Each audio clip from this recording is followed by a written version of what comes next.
એક દિવસ કલ્પના કરો, તમે એક માણસને તેના કામ, તેના પદ અને તેની ગરીબી માટે છોડી દો. તમે વિચારો છો કે તમે સાચો નિર્ણય લીધો છે, કારણ કે તમને લાગે છે કે આ મારી જિંદગી નથી. પણ વર્ષો પછી એ જ માણસ તમારી સામે ઊભો હોય, હાથમાં ટોપલી નથી, પણ સરકારી ગાડી છે, સુરક્ષા છે અને તેની ઓળખ છે આઈએએસ ઓફિસર. અને તમે એ જ રસ્તા પર ઊભા છો જ્યાં તમે તેને ક્યારેક નાનો માન્યો હતો. પણ હવે સમય બદલાઈ ગયો છે અને સમય ક્યારે કોઈને છોડતો નથી. આ છે શિવપુરાની કહાની, જ્યાં પ્રેમ નહીં પણ અહંકારનો હિસાબ થયો હતો. ઉત્તર પ્રદેશનું નાનું ગામ શિવપુરા. અહીં જીવન ધીમું હતું, પણ સંઘર્ષ રોજનો હતો. સવાર પડતા જ ગામ જાગી જતું હતું. કુકડાઓનો અવાજ, કૂવા પર પાણી ભરતી સ્ત્રીઓ, ચૂલાનો ધુમાડો અને ધૂળભરી ગલીઓમાં દોડતા બાળકો, આ બધું એ ગામની ઓળખ હતી.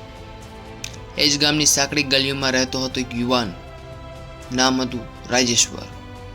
લોકો તેને નામથી નથી ઓળખતા, તેને ઓળખતા હતા શાકભાજીવાળો. દરરોજ સવારે 4 વાગે તે ઉઠતો, મંડી જતો, ટોપલીઓ ભરીને તાજી શાકભાજી લઈ આવતો અને આખા ગામમાં વહેંચતો. તેના ચહેરા પર ક્યારેય ફરિયાદ નહોતી. તેના હાથમાં મહેનત હતી અને દિલમાં એક જ વિશ્વાસ: કામ નાનું કે મોટું નથી હોતું, માણસના વિચારો મોટા હોવા જોઈએ. તેના પિતાના મૃત્યુ પહેલાં કહ્યું હતું, ઇજ્જતથી કમાયેલો કોળિયો ક્યારેય નાનો નથી હોતો. આ શબ્દો તેના જીવનના આધાર બની ગયા. તે માનતો હતો કે જીવન પદ નહીં, પરંતુ ઈમાનદારીની મહત્વની છે. એ જ ગામમાં રહેતી હતી મોનિકા. ભણેલી, સુંદર અને સપનાઓ ભરેલી યુવતી. તે ગામના જીવનથી અલગ કંઈક મોટી ઈચ્છતી હતી. શહેર, પૈસા, માન અને એક અલગ ઓળખ. તેને લાગતું હતું કે તેનું જીવન સામાન્ય ન હોવું જોઈએ. જ્યારે તેના લગ્ન રાજેશ્વર સાથે નક્કી થયું, તેના દિલમાં અસમંજસ હતી. શું આ મારી જિંદગી છે? લગ્ન સાદગીથી થયા. રાજેશ્વર તેને ખુશ રાખવાનો પ્રયત્ન કરતો હતો. નાના નાના પ્રયત્નો, ગોળ, સિંગદાણા અને નાની ભેટો.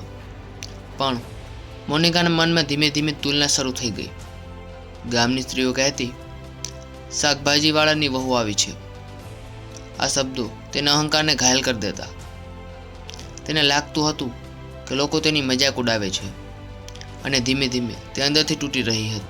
એક દિવસ તેની કોલેજની મિત્ર રીના ગામમાં આવી. તે હસી અને બોલી, તું તો મોટી વાતો કરતી હતી, આજીવન? આ એક વાક્યએ બધું બદલી નાખ્યું.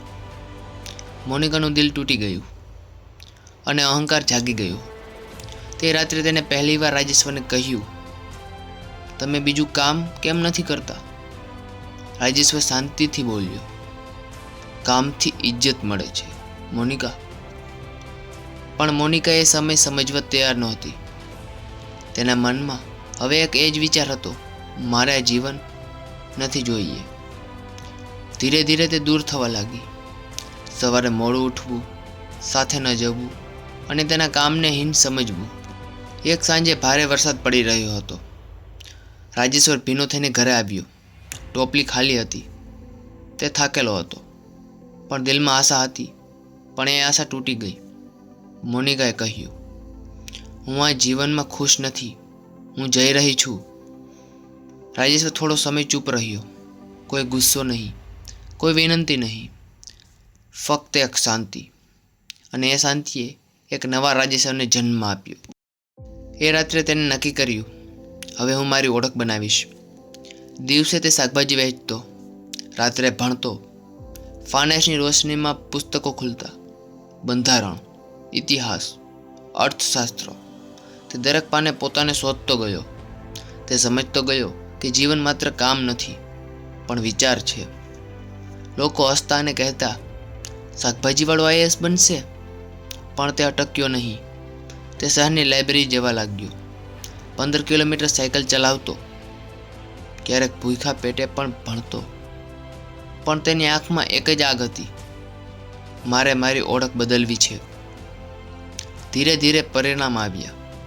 પ્રિલિમ્સ પાસ, મેન્સ પાસ, અને એક દિવસ આખું ગામ ચોંકી ગયું કે રાજેશ્વર આઈએએસ બની ગયો છે. બીજી બાજુ મોનિકાનું જીવન બદલાઈ ગયું હતું. શરૂઆતમાં તે ખુશ હતી કે તેને સાચો નિર્ણય લીધો છે, પણ હકીકત અલગ હતી. પિતાની ખેતી બગડી ગઈ, ઘરમાં દેવું વધી ગયું, જીવન ધીમે ધીમે મુશ્કેલ બન્યું, અને અંતે તેને એ જ કામ કરવું પડ્યું જે તેને નહોતું ગમતું હતું, શાકભાજી વેચવાનું. તે હવે લારી પર બેસતી હતી, હાથ કઠોર થઈ ગયા હતા, અને આંખોમાં જૂનો અહંકાર હવે પછતાવામાં બદલાઈ ગયો હતો. 4 વર્ષ પછી રાજેશ્વર આઈએએસ તરીકે જિલ્લામાં આવ્યો, અને જિંદગીએ બંનેને એક જ રસ્તા પર લાવી દીધા. મોનિકા લારી પાછળ બેઠી હતી. તડકો તેજ હતો, અને અચાનક સરકારી કાફિલો અટક્યો. રાજેશ્વર નીચે ઉતર્યો અને ધીમેથી પૂછ્યું, બટેકાનો શું ભાવ છે?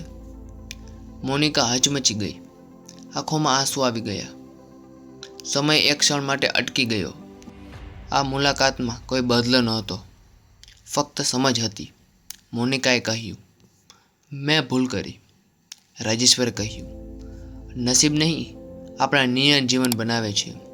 તેને મદદ કરી, પિતાની સારવાર કરાવી, અને કોઈ અપમાન નહીં કર્યું, કારણ કે હવે તે બદલાઈ ગયો હતો.